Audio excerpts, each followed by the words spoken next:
For a while, if you wanted to quote unquote understand Israel, there were a few go-to books.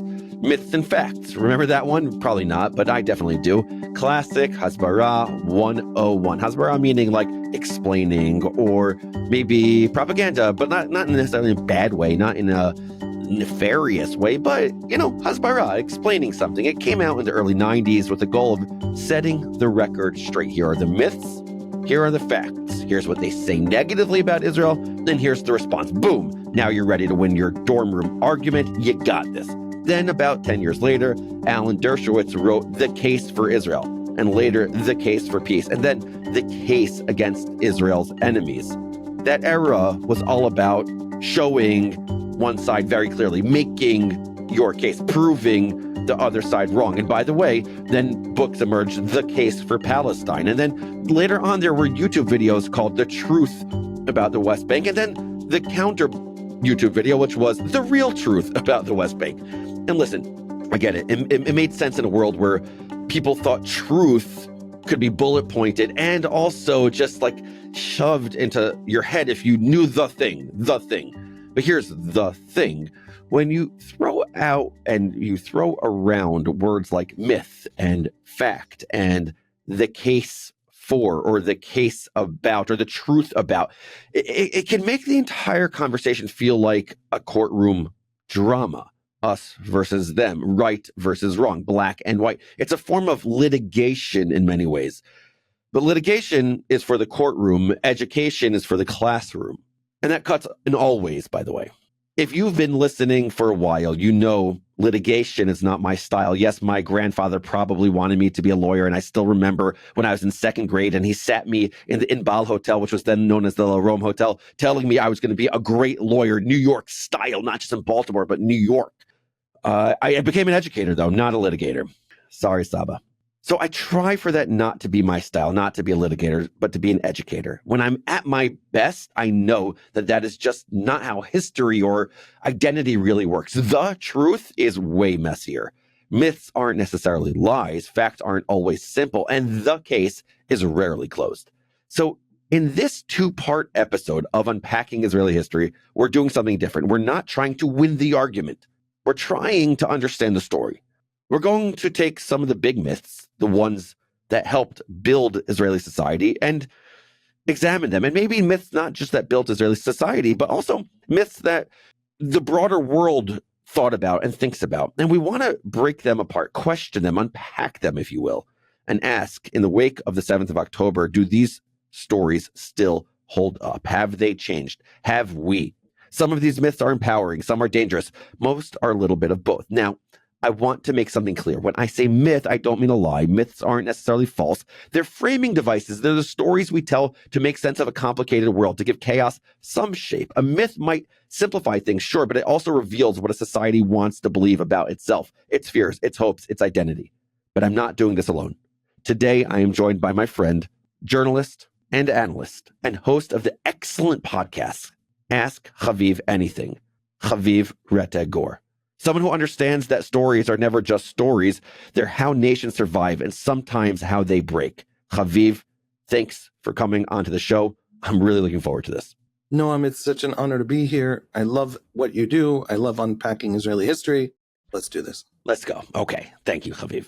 So in this episode, I want to specifically explore the myths of power. What stories has Israel told itself about security, control, and its place in the world? And how do those hold up after October 7th? So here's how I want to structure it. I'm going to name an important myth, and we're going to discuss it. I want to hear how it's true, how it's not true, maybe which aspects are true, which aspects are less true, how it's changed, and whether it's been shattered in recent years and everything else. Ready? I'm all set. Raring to go. Okay, here we go. So I am going to put a timer on. Okay, so we're going to go through 3 myths, and I want to get your take on the myth and have a reflection on it. So here we go. Myth number 1, there is no occupation in the West Bank. The debate over the term occupation is a debate over the kind of control Israel exercises in the West Bank. Occupation is a legal term. It is a legal term drawn from the Geneva Conventions and international law in which it's actually a really good thing. It's a wonderful thing and an important thing. Occupation is the idea that you have country A fighting a war against country B. Country A takes some territory from country B. Country B's citizens remain in the territory now controlled by A. Those citizens from B do not have rights within the political order of country A because they're not part of it. And it's in the middle of a war, and there's very dangerous things happening all around. Belligerent occupation is the international legal idea that rights kick in automatically in that moment. And rights of the occupier, rights of the occupied, and also responsibilities of both. Basically, they're not allowed to kill each other. If it lasts any significant amount of time, the occupier also has responsibility to provide certain services to the occupied. That's the idea of occupation. Now, there is a technical legal debate, which is, to me, deeply uninteresting. And the debate is does Israel's control of the West Bank constitute belligerent occupation? And the reason it might not constitute belligerent occupation is that belligerent occupation is specifically territory taken from another state that had sovereign control over that territory. The West Bank was not taken from a state that had sovereign control over that territory. Jordan, when it ruled the West Bank up until 1967, did claim control, did claim sovereignty, but it was recognized, I think, by Britain and Pakistan. I don't think the world did not recognize Jordanian control over the West Bank. And so it was a territory that doesn't fit exactly under the rubric of what the literal legal standards of international law say an occupation is. And so the Israelis have argued officially, this is the position of the Israeli state, that even though it does owe protections to the people living there, and even the protections of occupation, the land is not under belligerent occupation. So therefore, there's no occupation. Now, why is that a big, dramatic, significant legal argument? Because the Israelis want to be able to build settlements. By the way, people think of the West Bank as maybe a string of Palestinian cities on the watershed mountain range in the middle of the West Bank, and that is where most Palestinians live in the West Bank. But the holiest place in Judaism, the Temple Mount and the Western Wall, those are in the West Bank under the 1967 ceasefire line that was, in 1967 the Israelis went over. And so for just about all Israeli Jews, all the way deep into the left-wing edge of Meretz, the Kotel, the holiest place Jews have access to, is not negotiable. Even if it's belligerent occupation, it doesn't matter what the international community decides it is. It's literally the holiest place in Judaism. And by the way, when the Jordanians ruled the old city of Jerusalem, they demolished synagogues, medieval ancient synagogues. The Jewish quarter of the old city is beautiful and broad and has beautiful plazas and public Wi-Fi. And the rest of the old city is tiny little narrow alleyways. Why? Because the Jordanians destroyed the Jewish quarter. So the Israelis argue very, very simply that for the part of Israeli politics that wants to build settlements, the land is not belligerently occupied. And all Israelis will agree on that in certain areas of Jerusalem. So is the West Bank under occupation? I happen to believe that the international legal constructs are secondary. And they're secondary because there's something more important than law, and that's morality. Palestinians in the West Bank do not vote for the sovereign of the West Bank, which is the Israeli military governor of the West Bank. And that's an imbalance. That's not okay. That's not sustainable. That's immoral. And let's call that occupation. Now, that's not the technical legal term occupation. And maybe the Israeli legal case is pretty good. And there's so much politics around it that international legal bodies won't admit the Israelis have a good legal case if they disagree with the politics. So, and the Kotel is ours. And I don't care what anybody says and what legal technical standing that means. So is there occupation? Absolutely. And also no. And it depends what part of the West Bank, what part of Jerusalem, and whose rights you're talking about. For the purposes of Palestinian rights and ultimately independence, yes, there is an occupation. The Israelis have a moral debt to the Palestinians. There has to be a solution. For the purposes of the Kotel, absolutely not. And maybe we need new words. That's interesting. Maybe we need new words. So I want to jump on that. So let me go through aspects of the history itself. Aspects of the history itself is that we have Area A, Area B, and Area C in the 1990s that were established during the Oslo Accords. Area C is roughly 60% of the West Bank. It's under full Israeli control. Around 400,000 Israelis, around 300,000 Palestinians live there. The rest is marked up by areas A and B, which are predominantly under Palestinian control. There has been no formal Israeli annexation. Palestinian self-rule is fragmented and limited. We know in terms of the history of the different aspects of the term occupation, we know that the State of Israel and the Ministry of Foreign Affairs says that Israel's presence in the territory is often incorrectly referred to as an occupation. UN Resolution 242, however, says the following. It says that there should be a withdrawal of Israeli armed forces from territories occupied in the recent conflict. And then it says termination of all claims or states of belligerency and respect for and acknowledgement of the sovereignty, territorial integrity, and political independence of every state in the area and their right to live in peace within secure and recognized boundaries free from threats or acts of force. We also know about the Fourth Geneva Convention in 1949, which states the following, Article 2, in addition to the provisions which shall be implemented in peacetime, the present convention shall apply to all cases of declared war or of any other armed conflict which may arise between two or more of the high contracting parties, even if the state of war is not recognized by one of them. The convention shall also apply to all cases of partial or total occupation of the territory of a high contracting party, even if the said occupation meets with no armed resistance. What I find really interesting is that you just said that maybe we need a different term besides occupation. When I think of my own memory of being in Jerusalem as a kid, and I would go near the Prima King's Hotel. I don't know if you remember this, Haviv, but there were all these protests that said "Dai lakivush," end the occupation. And I remember thinking that the kivush, occupation, conquering, it's a horrific term. I don't like using that term at all. And then just recently, just last week, Bezalel Smotrich, the finance minister of the Israeli government, said maybe we should start using the term occupation. Maybe it's okay to just have the term occupation utilized. And I was just like, wow, just think about how different that is in the mid-90s when I was growing up and I would go to Israel in the summers and I would see, this term and be horrified by it. And then seeing Bezalel Smotrich say, you know what, maybe we should embrace the term. And now you, Haviv, saying, you know what, actually, maybe we need a new term. And I'll tell you why I think that last point is really important. Micha Goodman wrote a book that I think is so important. It's called Catch 67. And in this book, he explains the following. He explains that ever since the war, 1967, Israel has administered a military regime over a civilian population. He says that the reality is the state of Israel controls all the territory surrounding the enclaves governed by the Palestinian Authority. The towns themselves are under Palestinian self-government, but Palestinians must travel on roads under Israeli control whenever they want to visit neighboring towns. The IDF can decide on which roads the Palestinians may or may not travel. And occupation is defined as military rule over a civilian population.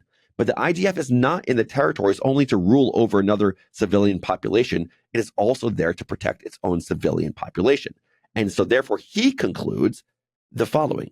He concludes that while the land can never be said to be occupied, just like you're saying, Haviv, the Palestinian people are absolutely occupied. That is his conclusion. What's your conclusion? I think that's basically right. But Bezalel Smotrich isn't talking about occupation in the international sense. He uses the word kibush, which means occupation. It also means conquest. So there's a public relations strategy that parts of the religious right have been engaged in for a generation in Israeli politics, in which they're trying to convince other Israelis that, for example, the West Bank is the biblical heartland, which historically it is. And they call that kibush levavot, right? Conquest of the hearts.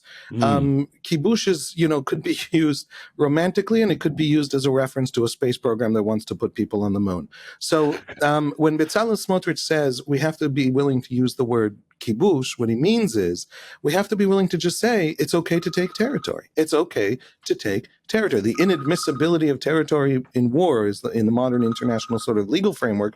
He says maybe it doesn't make sense for us. We have terrible enemies. We're a tiny, tiny country. And if you hold the highlands and the Golan Heights, you're much, much safer than if you don't hold the highlands. And you know what? Screw it. Sometimes you got to just take the highlands. That's what he's arguing. Now, I'm not sure I agree with it. I certainly agree with it in certain pieces of the Golan Heights, but I'm not sure I agree with it in the West Bank, because the other meaning of occupation, Micha Goodman's sense of it, which is, fine, the debate about land is profound for Israelis. It's real. It's not technical legalism, because if we accept the, for example, European Union understanding of international law of occupation as it relates to the 67 war, to the outcome of the 67 war, we lose the kotel. Right. People forget that. People really forget that point. And Like the that's Kotel's not part of that. Yeah. right. I share that idea of the Kotel. I share that point. I share the idea that I don't care what the international agreed upon line is. The world is not going to protect me. The world doesn't get to make demands of me. And I am actually threatened, unlike, Belgium making these decisions for itself, right? The reason I want new words isn't to remove the stigma of occupation. It's the opposite. The Palestinians live under military rule for generations. That's not sustainable. That's not permanent. It will not be permanent. I have a 14-year-old son. He's going into the army in 4 years. He's going to be what? What is he going to? I don't know where he's going to serve. Maybe he's going to be doing something cool in the Air Force against real enemies like Iran, and I don't have to worry about these moral questions. Or maybe he's going to be like me, infantry that often cycles through the West Bank. And then he's standing at checkpoints like I did 25 years ago, dealing with Palestinian grandmothers trying to get to their grandkids and passing through between cities. Now, suicide bombers during the Second Intifada blew up at our checkpoints. I absolutely respect and agree with the existence of those checkpoints. We saved lives. And also, we were the reason that grandmas were standing in the heat of the sun getting checked by soldiers who don't speak her language and aren't citizens of her shared country. And so there is military rule of the Palestinians, and it has to be something on the table, and it is not the final result of this conflict. And it has to be solved. And so I want a word for that. That doesn't mean I lose the Kotel, because then I lose Israelis. So, yes, we have to talk about Micha Goodman's formulation is the land isn't occupied, the people are occupied. We have to solve that problem. Fine. Whatever formulation we can find. By the way, I just use military rule. Military rule is the bad thing. It has to end. You want to give them all citizenship? Give them all citizenship. You want to carve out some kind of two-state solution between us and them? Carve it out. You want to carve out a two-state solution between us and Jordan, where Jordan gets 2/3 of the West Bank and all the Palestinian population of the West Bank? I don't know. You could get creative, but it's not going to end with military rule over millions of people. Okay, there you have it. And I think hopefully, Haviv, one of the things that I'm getting from this, just from myth one, this was fun, is the concept of a myth is that it's important for self-conception in one way or the other.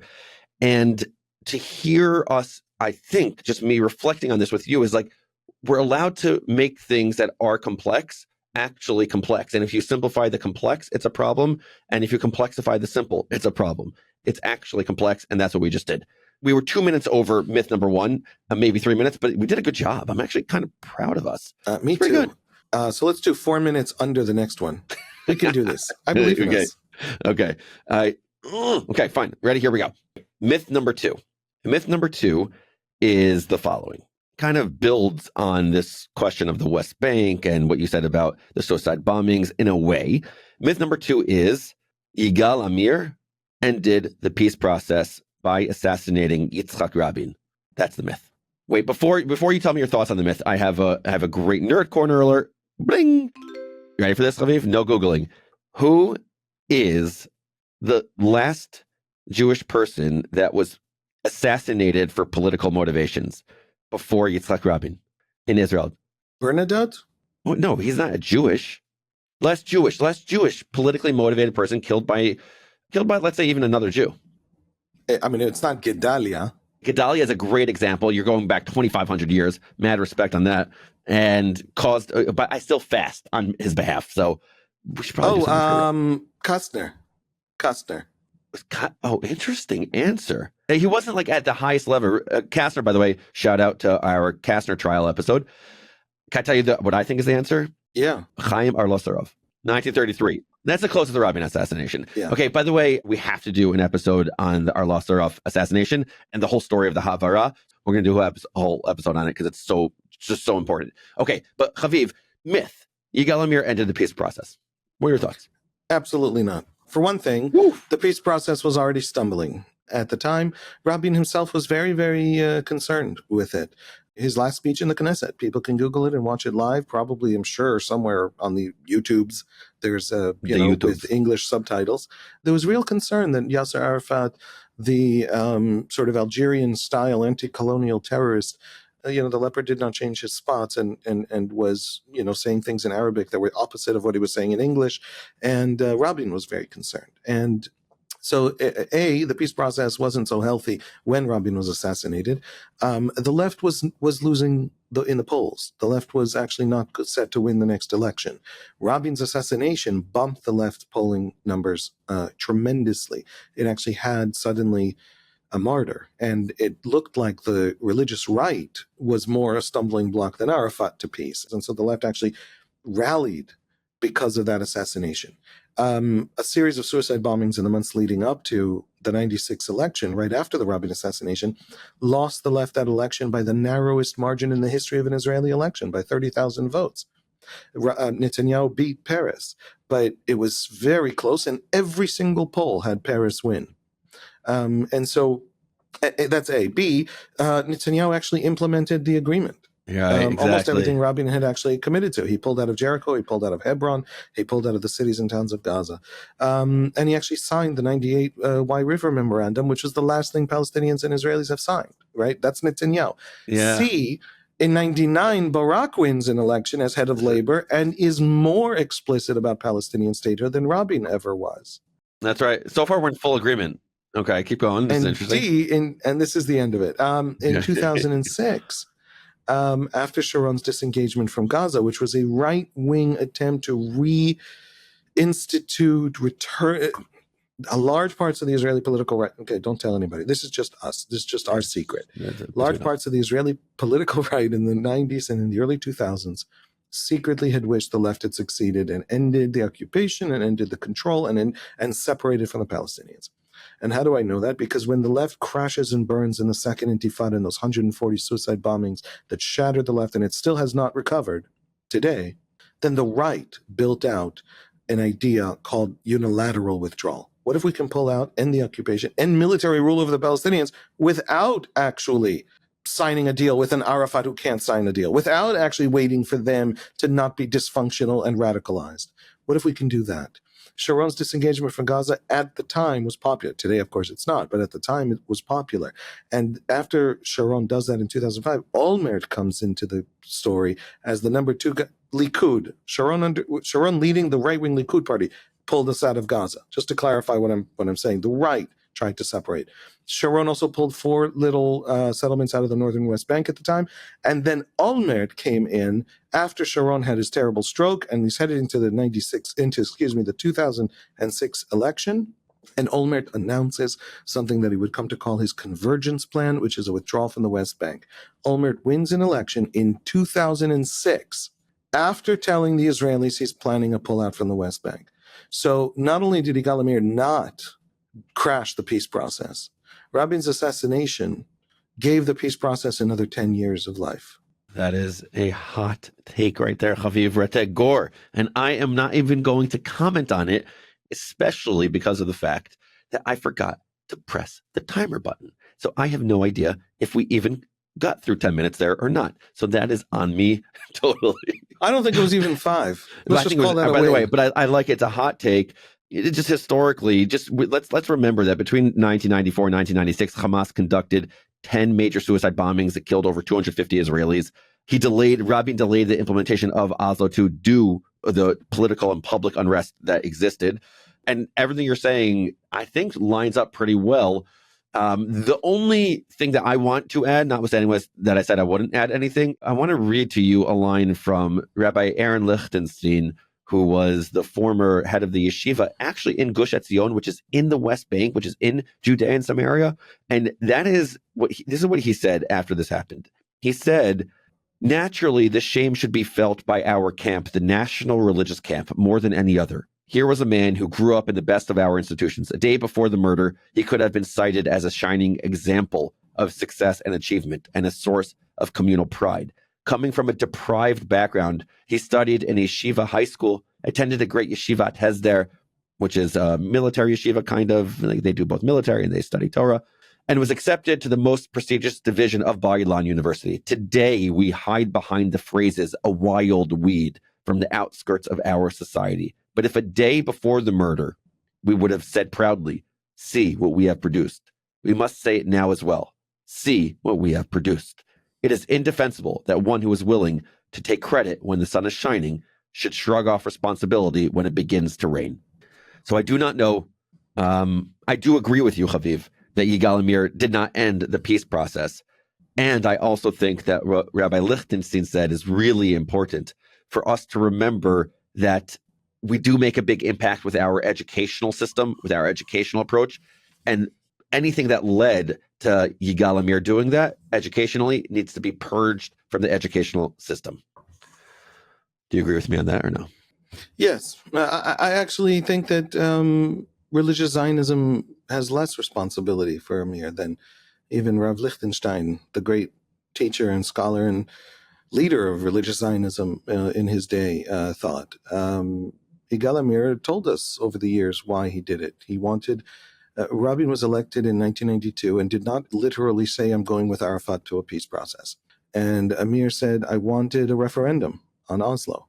And that referendum that he then got by assassinating the prime minister put Netanyahu in place, who then withdrew from all the places Rabin had committed to withdraw from. Netanyahu ended up implementing Oslo II in ways Rabin hadn't.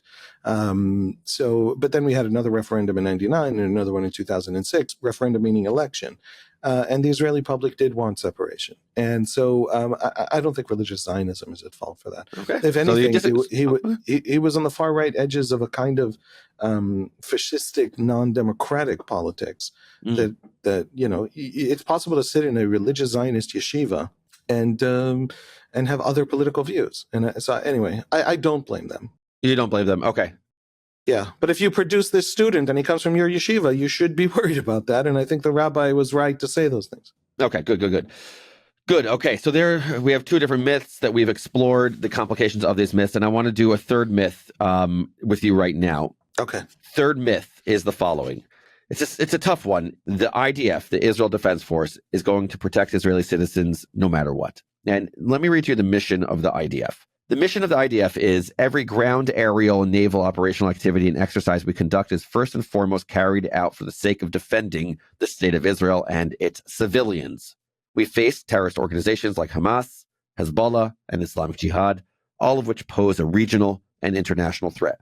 We further leverage our capabilities to provide humanitarian aid to countries worldwide in times of crisis and develop groundbreaking technologies and tactics in the field of defense. We focus on maintaining the security of Israeli civilians every single day, but our activities aim to contribute to the overall safety of civilians everywhere. We believe that courage, loyalty, and diversity unified by the common goal of defense are essential to our mission. When combined, they create the unique strength that enables the IDF to thrive. People from every corner of Israel, every religion, and every walk of life come together in order to serve in the IDF. Our soldiers invest their time, withstand challenges, and often risk their lives to protect the state of Israel from its enemies and ensure the safety of the people they love. We are the Israel Defense Forces. Defense is our mission. Security is our goal. On October the 7th, Haviv, Hamas breached the high-tech fence, attacked around 22 Israeli communities, killed over 1,200 people, took over 250 people as hostage. Some communities waited hours before receiving military backup. Hamas used paragliders, drones, and ground troops, exposing failures in both tech and human intel. So what do you think, Haviv? That myth, the IDF will protect Israeli citizens. True? I have many thoughts. My first thought is whoever wrote that mission should be fired. That's so long and so convoluted and so annoying. That's not how you would produce a mission statement for your organization, right? Much shorter. That's A. B, the IDF probably has the most extraordinary record in the history of armies in its ability with a given set of limited resources to defend a vulnerable group of people against vast forces massed against it. It is hard to imagine another army that pulled off the kinds of wars, the kinds of successes, and produced the kind of security that Israel enjoys. The IDF sometimes fails. The idea that you might sometimes fail, for example, Noam, I believe it is one of your missions in your life to protect your family. That doesn't mean it is totally impossible that any robber will ever get into your house to steal stuff. That doesn't mean that your kid will not have a fist fight, in school. That doesn't mean that you will at every moment be there to protect everyone all the time. That is a catastrophic failure, October 7th. So was 73. I think other things are catastrophic failures that are not sort of registered in the public consciousness as catastrophic failures, like the 82 Lebanon war. And yet, imagine Israel without the IDF. Imagine the last 19 months of that. Imagine any 10 minutes of Israeli history without the IDF. The IDF will protect Israeli citizens from harm. It will not protect them absolutely perfectly. It did not. The establishment of the IDF did not make Israelis invincible in this world, but it's show me another army that has done what this army has done. People think today, the technological edge is so enormous. We have this alliance with America. We have the aid from America. Before the aid from America, we spend 5% of our GDP on defense. No European country comes close. America doesn't even spend that. And the IDF was delivering similar levels of success and safety in the 50s when we were a third world country. In the 60s, when we were using second-tier French planes and weapons. The IDF is an extraordinary organization that has absolutely defended Israel and Israeli citizens. This is a question that flows, I think, from the real Sophie's choice of hostages. Do we fight Hamas to the death or rescue hostages if it's not possible to do both? Maybe it's possible to do both. Maybe it's not. And there, if the IDF chooses to destroy Hamas, and even at the cost of not getting the hostages out in another hostage deal, people say, well, maybe it's not defending Israeli citizens. Maybe it doesn't prioritize defending Israeli citizens. Folks, we taught our enemies that taking hostages at a mass scale is our Achilles heel. If the IDF does not exact on the enemy the kind of harm that the future enemy will not want to absorb, namely total destruction of the Hamas infrastructure and organization, there will be more hostage taking. This is not a debate between do we prioritize some abstract goal of destroying Hamas or protecting our citizens. This is a debate between do we protect the citizens that are now in trouble or do we protect the citizens that will definitely be in trouble if Hamas remains in power. I'm not saying which one is correct. Maybe you can do both in some complex way. I'm just saying the idea that if the IDF is told by the political echelon to prioritize winning against Hamas over getting hostages out, that means the IDF no longer protects Israeli citizens, that's no longer its mission, is simply a misunderstanding of this situation. And so, yes, absolutely, it's a myth. The IDF absolutely protects Israeli citizens and will continue to do so, and few armies have done it as well or as comprehensively as ours. Haviv, the only thing I want to add to that is a complicating factor, not exactly related to the myth itself, but when you look at how many Jewish Americans have been killed in the last 75 years, or Jewish Australians have been killed in the last 75 years, or how many Jewish Brits or Jewish Canadians or Jewish Mexicans have been killed for being Jewish, compared to Jewish Israelis have being killed in the last 75 years. I mean, the numbers aren't close. The number of Jewish Israelis being killed is significantly more than in any other country. But that's not what it is. I'm not sure that's true. No? American Jews, we've talked about this in the past, have a huge advantage over Israelis in that their Jewishness is separate from their Americanness. How many American Jews have been killed in war? How many American Jews were killed in the Vietnam War? How many American Jews were killed in the Iraq War? How many American Jews were killed in World War II in the United States security services and militaries? You have 7 or 8 militaries over there. I don't even understand how it works. But how many were killed in all of that? And you have to add those to the number because when American Jews go to war, they don't go to war as Jews. They go to war as Americans. And then when they go to synagogue, they go to synagogue as Jews. So there's this bifurcation that cannot exist for Israelis. We go to war as Jews and we go to synagogue as Jews. They're the same thing. And so it's not fair to judge based on that bifurcation. Yes, some more Israelis have died in war. Yes, also. And terrorist attacks. Yes. Also, the entirety of the Israeli death toll in the totality of the existence of the state of Israel is like 12 hours at Auschwitz. So the world before Israel, okay, and a week in World War I with the deaths of 6-figure numbers of Jews in Eastern Europe. You don't only have to go to the Holocaust. The safety of Jews since the founding of Israel, plus the Jews who built Israel, couldn't have gone to America. So it's not like we're asking why didn't they pick the safer choice? They weren't allowed to pick the safer choice. America had quotas. Fair, but right. And I'm just saying, even if the numbers bear out more on my side than on your side on this, but your framing is definitely a way to do a little alchemy and to mess it up a bit. But even still, the difference is that the Jewish state is the only country in the world that is there to protect its civilians, its citizens for being Jewish exclusively, and also obviously non-Jews as well. But that is the trade-off to an extent. The trade-off is the dignity to protect yourself. And that is a major trade-off. And it's not always going to work. Like you said, like it's not, I don't have a guard outside my house, to use your analogy, Haviv. I'm protecting, my wife is protecting us. We're protecting ourselves. That's who's protecting us, not somebody else. And that's the dignity of the decision to have a Jewish state. Those are our three myths for today's episode. Those were very interesting myths to explore. We've spent this entire first part unpacking myths that feel like they're about policy or security, but they're really about trust in systems and leaders and stories we've been told about how safe we are. And in part two, we're going to go even deeper, not into missiles or fences, but into meaning. What stories has Israeli society told itself about its essence, its morality, its uniqueness, its unity? Because when those myths break, it's not just about danger, it's about identity. Haviv, I'm so excited to dive into all of this with you in part two. It's going to be great. Unpacking Israeli History is a production of Unpacked, an OpenDor Media brand. Subscribe wherever you're listening to this pod and follow Unpacked on all the regular social media channels. Just search for it at Unpacked Media and Unpacking Israeli History. And go check out Ask Haviv Anything. Check it out. It is awesome. This episode was produced by Rivki Stern. Our amazing guest is Haviv Rettig Gur. And our team for this episode includes Alex Harris, Adi Elbaz, and Rob Pera. I'm your host, Noam Weissman. Thanks for listening. See you next week.